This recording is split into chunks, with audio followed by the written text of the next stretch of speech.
Hello everyone, कैसे हैं आप सब। उम्मीद है आप सब बहुत अच्छे होंगे।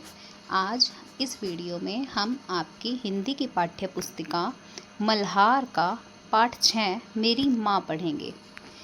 यह कहानी श्री राम प्रसाद बिस्मिल जी के जीवन के बारे में है। तो चलिए पढ़ना स्टार्ट करते हैं। मेरी माँ। श्री राम प्रसाद बिस्मिल बड़े होनहार नौजवान थे। गजब के शायर थे, देखने में भी बहुत सुंदर थे, योग्य बहुत थे। जानने वाले कहते हैं कि यदि किसी और जगह या किसी देश में वे या कहीं और पैदा हुए होते तो सेनाध्यक्ष बनते। यह कहना है हमारे देश के प्रसिद्ध स्वतंत्रता सेनानी भगत सिंह जी का बिस्मिल के बारे में। रामप्रसाद बिस्मिल का जन्म जब हुआ उस समय भारत पर अंग्रेजों का आधिपत्य था मतलब अधिकार था। उस समय अंग्रेजों का अधिकार था। बिस्मिल छोटी सी आयु से ही भारत की स्वतंत्रता के लिए अंग्रेजों से लड़ते रहे। अंग्रेजों ने उन्हें जेल भेज दिया और फांसी की सज़ा दे दी। जेल में भी उन्होंने अंग्रेजों के अनेक अत्याचार सहे। जेल में रहते रहते ही उन्होंने चोरी छिपे अपनी आत्मकथा लिखी। आत्मकथा मतलब अपने बारे में, अपने जीवन के ऊपर किताब लिखना। और अंग्रेज़ों से बचते बचाते जेल से बाहर भेजते रहे। उनके साथियों ने उसे प्रकाशित भी करवा दिया। इसका नाम रखा गया निज जीवन की एक छटा। तो बच्चों, एक क्वेश्चन तो यही हो गया कि राम प्रसाद बिस्मिल जी के जीवन पर आधारित आत्मकथा का नाम क्या था। तो इसका आंसर होगा निज जीवन की एक छटा।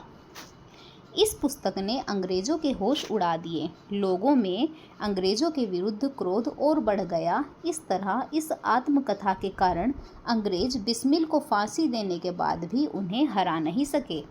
इस आत्मकथा के माध्यम से आज भी बिस्मिल हमारे मस्तिष्क में जीवित हैं। आज भी यह आत्मकथा लोगों को प्रेरित करती है। क्या आप भी उनकी आत्मकथा को पढ़ना चाहते हैं? क्या कहा? हाँ। तो यहाँ प्रस्तुत है उसी आत्मकथा का एक अंश।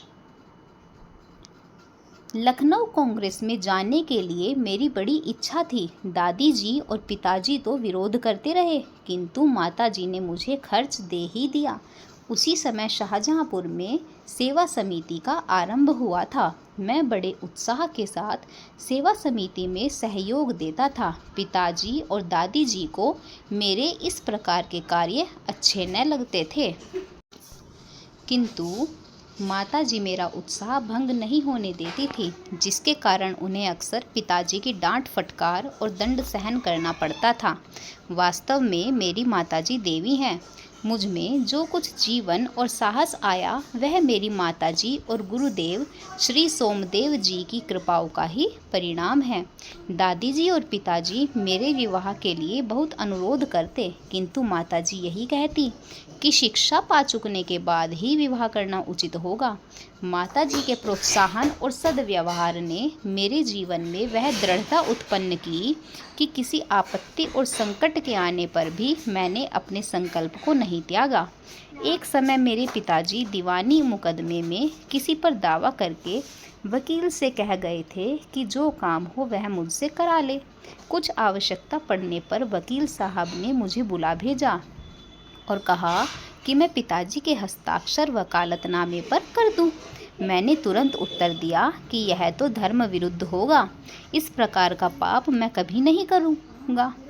वकील साहब ने बहुत समझाया कि मुकदमा खारिज हो जाएगा, किंतु मुझ पर कुछ भी प्रभाव न हुआ, न मैंने हस्ताक्षर किए। अपने जीवन में हमेशा सत्य का आचरण करता था, चाहे कुछ हो जाए सच बात कह देता था। 11 वर्ष की उम्र में माताजी विवाह करके शाहजहांपुर आई थी।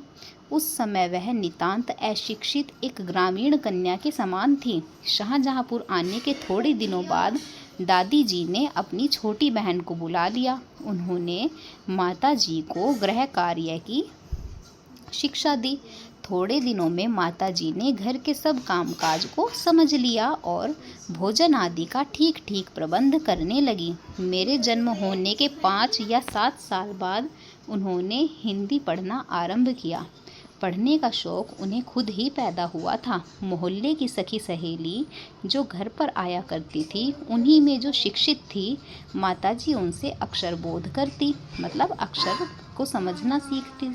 इस प्रकार घर का सब काम कर चुकने के बाद जो कुछ समय मिल जाता उनमें पढ़ना लिखना करती। परिश्रम के फल से थोड़े दिनों में ही वह देवनागरी पुस्तकों का अध्ययन करने लगी। मेरी बहनों को छोटी आयु में माताजी ही शिक्षा दिया करती थी। जब से मैंने आर्य समाज में प्रवेश किया, माताजी से खूब वार्तालाप होता। उस समय की अपेक्षा अब उनके विचार भी कुछ उदार हो गए हैं। यदि मुझे ऐसी माता न मिलती तो मैं भी अति साधारण मनुष्यों की भांति संसार चक्र में फंसकर जीवन निर्वाह करता। शिक्षा आदि के अतिरिक्त क्रांतिकारी जीवन में भी उन्होंने मेरी वैसी ही सहायता की है जैसी मेजिनी को उनकी माता ने की थी। माताजी का सबसे बड़ा आदेश मेरे लिए यही था कि किसी की प्राण हानि न हो। उनका कहना था कि अपने शत्रु को कभी प्राणदंड नहीं देना। उनके इस आदेश की पूर्ति करने के लिए मुझे मजबूरन 1-2 बार अपनी प्रतिज्ञा भंग करनी पड़ी थी। जन्मदात्री जननी अर्थात जन्म देने वाली माता, इस जीवन में तो तुम्हारा ऋण उतारने का प्रयत्न करने का भी अवसर नहीं मिला। इस जन्म में तो क्या, यदि मैं अनेक जन्मों में भी सारे जीवन प्रयास करूं तो भी मुझ तुमसे ऋण नहीं हो सकता। जिस प्रेम और दृढ़ता के साथ तुमने इस तुच्छ जीवन का सुधार किया है वह अवर्णनीय है। मुझे जीवन की प्रत्येक घटना का स्मरण है कि तुमने जिस प्रकार अपनी देववाणी का उपदेश करके मेरा सुधार किया है। तुम्हारी दया से ही मैं देश सेवा में संलग्न हो सका। धार्मिक जीवन में भी तुम्हारे ही प्रोत्साहन ने सहायता दी।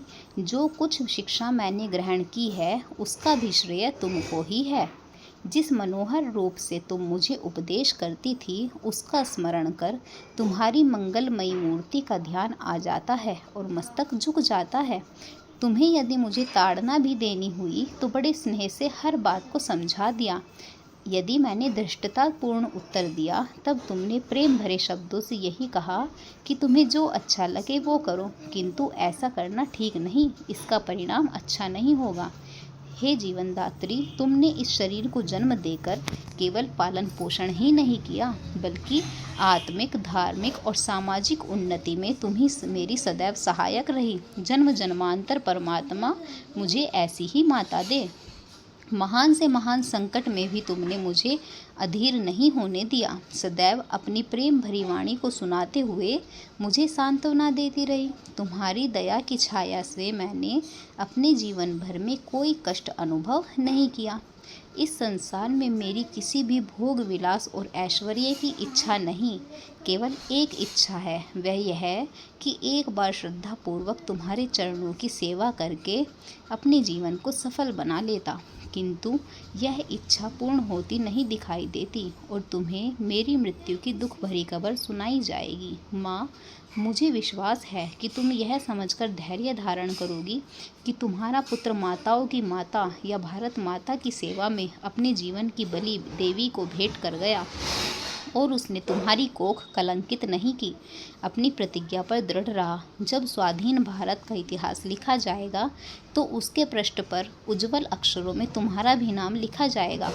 गुरु गोविंद सिंह जी की धर्मपत्नी ने जब अपने पुत्रों की मृत्यु की खबर सुनी तो बहुत प्रसन्न हुई थी और गुरु के नाम पर धर्म रक्षार्थ अपने पुत्रों के बलिदान पर मिठाई बांटी थी।